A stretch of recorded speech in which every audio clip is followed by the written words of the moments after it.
हाय सगळ्यांना good morning. जानूला आहे ना भूक लागलेली होती सकाळीच आणि नाश्ता करायला ना वेळ होता थोडासा, तर म्हटलं तिला इथे मखाने रोस्ट करून देते.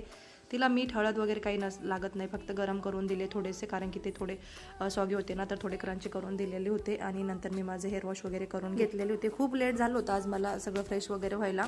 नंतर आहे ना फरशी वगैरे पुसून घेतली, झाडू वगैरे मारून घेतलेला होता मी अगोदरच, आणि नंतर मग सगळीकडे पोछा मारून घेतला. फरशी नाही पुसली ना की मला घरामध्ये अजिबात करमत नाही, त्याच्यामुळे मला आहे ना रोज फरशी पुसायला लागते. आणि नाही जर पुसली ना तर अजिबात असं वाटतं की काही कामच झालेलं नाही, सगळे कामं तसेच बाकी आहेत. फरशी पुसली ना काय वाटतं सगळे कामं झाले. तर देवपूजा वगैरे करून घेतली, पोछा वगैरे मारून झाल्यावरती, आणि नाश्ता केला होता ना तर त्याचे सगळे भांडे वगैरे पडलेले होते. म्हटलं अजून नंतर स्वयंपाक पण करायचा आहे, स्वयंपाकाचे भांडे नाश्त्याचे भांडे भरपूर सारे होऊन जातील, म्हणून अगोदर नाश्त्याचे भांडे घासून घेतलेले होते.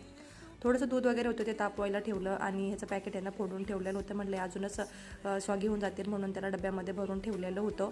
अशा डब्यात भरून ठेवले का लक्षात पण राहतं का कुठे काय ठेवलेलं आहे म्हणून, आणि असेच पिशवीत जर टाकून ठेवले आपण डब्यात घालून तर मग ते लक्षात पण राहत नाहीत आणि खराब होऊन जातात, तेव्हा आपण नंतर फेकून देतो ते.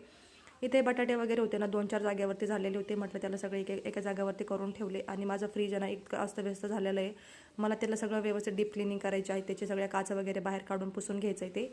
पण आता आज आहे ना फक्त आता जेवढं खराब झालं ना तेवढंच पुसून घेते, आणि नंतर यांना सगळं व्यवस्थित त्याच्या काचा वगैरे काढून एखाद दिवशी करून घेईन नीटनेटकं. चला तर आता व्हिडिओ इथेच एंड करते. बाय.